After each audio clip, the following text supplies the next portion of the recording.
लेकिन कर्क, सिंह और कन्या राशि का हल बताने के उपरांत। कर्क राशि, धन की दृष्टि से यह दिन ठीक है, लेकिन गले का अपना ख्याल रखिएगा, दांतों का अपना ख्याल रखिएगा और प्रतिष्ठा का तो बहुत ही ख्याल रखिएगा, नहीं तो कुछ इधर उधर आपने बोला नहीं कि आपकी प्रतिष्ठा पर आंच आ सकती है इस दिन। पिताजी और माताजी के स्वास्थ्य का विशेष रूप से ध्यान रखने की आवश्यकता है इस दिन। बाकी एक सावधानी इस दिन जरूर बरत लीजिएगा, और वो ये है कि अपने कागज, अपनी सीक्रेसी वो अपने हाथ में ही रखिएगा, कहीं ऐसा ना हो कि उससे आपको नुकसान हो जाए, दूसरा व्यक्ति उसका दुरुपयोग कर जाए। उपाय क्या करेंगे इस दिन को बेहतर बनाने के लिए? आपने ओम रुद्राय नमः का जप करना है कम से कम 21 बार, और जल से अभिषेक करते जाना है। एक मंत्र पूर्ण होते ही जल से अभिषेक करते जाइए। बहुत सरल है, बहुत सरल है, और इससे आपका कल्याण अवश्य होगा। सिंह राशि की बात करते हैं। मन में विचलन बहुत है, इधर उधर भाग रहा है और आपको एंजाइटी हो सकती है, इसका ख्याल रखिएगा, क्योंकि एंजाइटी हो गई तो आपके सारे कार्य चलते चलते रुकने लग जाएंगे। बाकी एक सावधानी, वो है वाहन चलाने की। 10 अगस्त तक तो मैं वैसे भी सब लोगों से निवेदन करता हूं कि 10 अगस्त तक वाहन ध्यान से चलाएं। मैं सब लोगों को ये बताना चाहता हूं कि 10 अगस्त तक परेशानियां हो सकती हैं, दैवीय आपदा संबंधी, दुर्घटनाओं संबंधी परेशानियां हो सकती हैं, या फिर क्रिमिनल एक्टिविटीज एकदम से बढ़ेंगी, झगड़ा बढ़ेगा, ये संभव है। इसीलिए मैं आपको पहले से अलर्ट ही कर रहा हूं, ये काम कर दीजिएगा, लाभ होगा। अब जानते हैं कन्या राशि का हाल। भाग्य पक्ष इस दिन कमजोर है, इसलिए मेहनत बहुत कीजिएगा और कुशलता से अपना कार्य कीजिएगा। साथ ही साथ इस दिन गुस्से में भरकर किसी को नीचा दिखाने के लिए कोई कार्य मत कीजिएगा।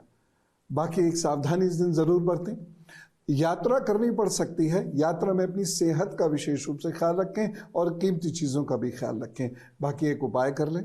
उपाय क्या करना है इस दिन? यदि घर में चांदी का बर्तन हो या चांदी का गिलास हो तो उसमें जल डाल के रख दीजिए और वो पी के फिर अपने काम पे जुटिए। और अगर वो नहीं है तो आप क्या कीजिए, मिश्री के 5 दाने अपने मुंह में रखिए और अपने इष्ट को याद करते रहिए और काम पर जुट जाइए, इस दिन सफलता मिलेगी।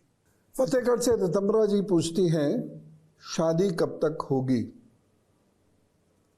देखिए, आपकी जो हॉरोस्कोप है इसमें शादी के जो योग हैं ये बहुत ज़्यादा वीक हैं।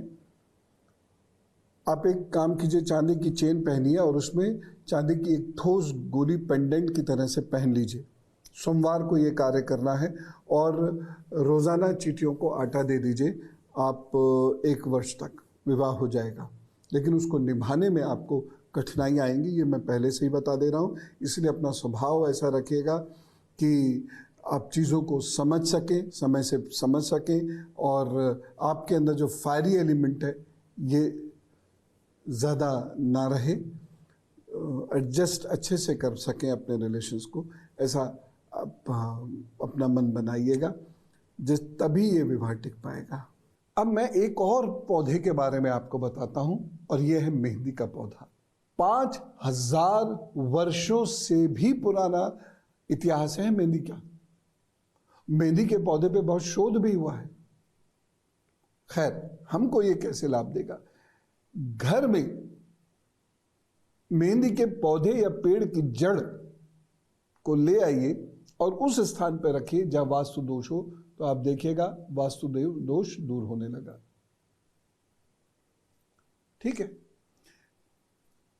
आपने कहीं और रहना शुरू किया और वहां रहना शुरू करते ही समस्याओं पे समस्याएं आनी शुरू हो गई, धन का संकट आना शुरू हो गया, लोग बीमार होने शुरू हो गए, तो उस घर में मेहंदी का पौधा रख लीजिए और उसकी जड़ को पूजा में रख लीजिए या गले में नीले रंग के धागे में बांधकर पहन लीजिए और ठीक हो जाएंगे और घर भी ठीक हो जाएगा। एक और चीज है, जब नींद ना आती हो किसी को तो मेहंदी के फूलों को सिरहाने अगर आप रखेंगे तो उससे आपकी नींद प्रॉपर होनी शुरू हो जाएगी।